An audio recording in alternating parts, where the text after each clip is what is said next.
Hello everyone, welcome back to my channel and welcome to the part 2 of my Portugal visa journey. If you haven't watched the part 1 yet, I would highly recommend starting there because I have covered the overall process, the documents, the key steps. And in this video, I'm going to walk you through my personal experience, how the process was during my application, the challenges I faced and how I handled them. Also, I'll be sharing some useful tips and some honest advice that could save you a lot of time and effort if you're applying soon. So, let's get into it. Okay, so I have applied for this visa twice, once few years ago and again this year. But surprisingly, the process remained almost exactly the same in both times, like no major updates or changes in the steps or requirements. So when I applied for the second time, it was much easier for me because I knew what to expect this time. Here's a breakdown of the documents I submitted for the visa application. Photocopies of my passport, a copy of Canadian PR card, bank statements, savings, checking or credit card statements, employment letter confirming my job status and vacation leaves, one passport-sized color photo, round-trip flight tickets and hotel booking confirmation, and a valid travel insurance. Please make sure all your documents are clear and complete. So when I applied for the first time, my fingerprints were taken on the day of my visa appointment at the consulate. But during my second application, it was not needed because once you have submitted your biometrics or fingerprints, it's valid for next 5 years for any Schengen country. So if you have applied within 5 years, you might not need to do it again. So this is something you need to check before you book your appointment. This is something I have mentioned in the previous video in the part 1. The first time I applied, that time it took around 8 days. But the second time it took 17 days to get it stamped and delivered to my address. So the timeline may vary. Even though if your documents are proper, everything is in order, you have submitted all the documents. So I would suggest you to apply well in advance, especially during the peak season. The answer is not really. Even though the portal has a status dashboard, but it doesn't get changed in real time.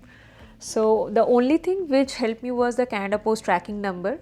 Once my passport was released from the consulate, I could track the delivery through the tracking number. So don't rely too much on the portal. Not much during the first time, but it was challenging during the second time. Because the appointment slots were limited and the queue on the day of appointment was quite long. So here my suggestion would be to reach the consulate as early as possible. So it opens around 8 o'clock, I think 8 a.m. in the morning. It's better to just reach there by 7:30 to avoid the long queue. Yes, a small but an important one. So I didn't take a photo of the Canada Post tracking number and then when I came back from the consulate, I realized that I didn't take a photo. After a few days when I tried tracking my passport status on the visa portal, obviously there is no real-time update. So I tried calling them and then I sent some email, but I didn't get any response. Then again I had to go to the consulate to check whether my passport was already out for delivery or what was the status of my passport. So to avoid this situation, always note down the number or just take a photo of that tracking number. Okay, the first one. Submit all the documents you mentioned in your application. Even if they don't ask for everything, carry photocopies of all supporting documents because in my first appointment, they checked each and every document.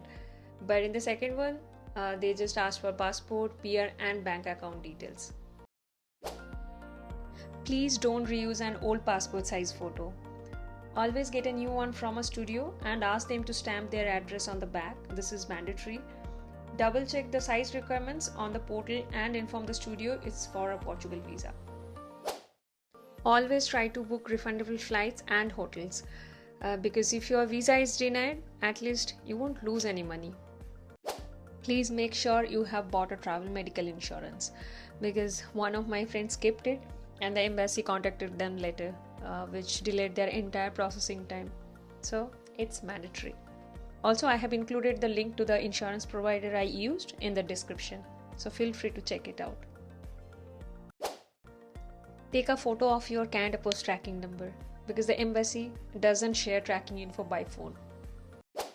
Buy a Canada Post envelope in advance because you have to submit that along with other documents on the day of your visa appointment. Don't go directly to the consulate for a visa appointment without booking it online. They won't even let you enter without a prior appointment. But if you have already submitted your application and want to follow up due to any delays or questions, you can walk in without any appointment. Want an earlier appointment date?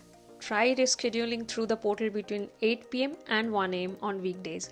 You can log in 3 times a day. After that, the portal gets locked for 24 hours. If you have queries, then there is a helpline number. But keep your queries simple and clear because most of the staff speak Portuguese, so avoid overly complicated language. Always make sure your employment letter is printed on the official company letterhead. Now, the most important thing to remember. Don't rely only on old blog posts or someone else's past experience alone because visa rules change often. So, always cross-check with the official Portugal visa website before applying. And before we wrap up, here is a little bonus to make your visa process even easier.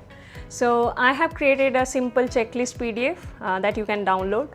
It covers the documents, do's and don'ts and quick reminders. So this is perfect for verifying everything before your visa appointment.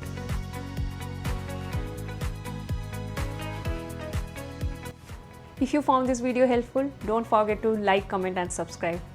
And let me know if you have any questions. I'm happy to share more.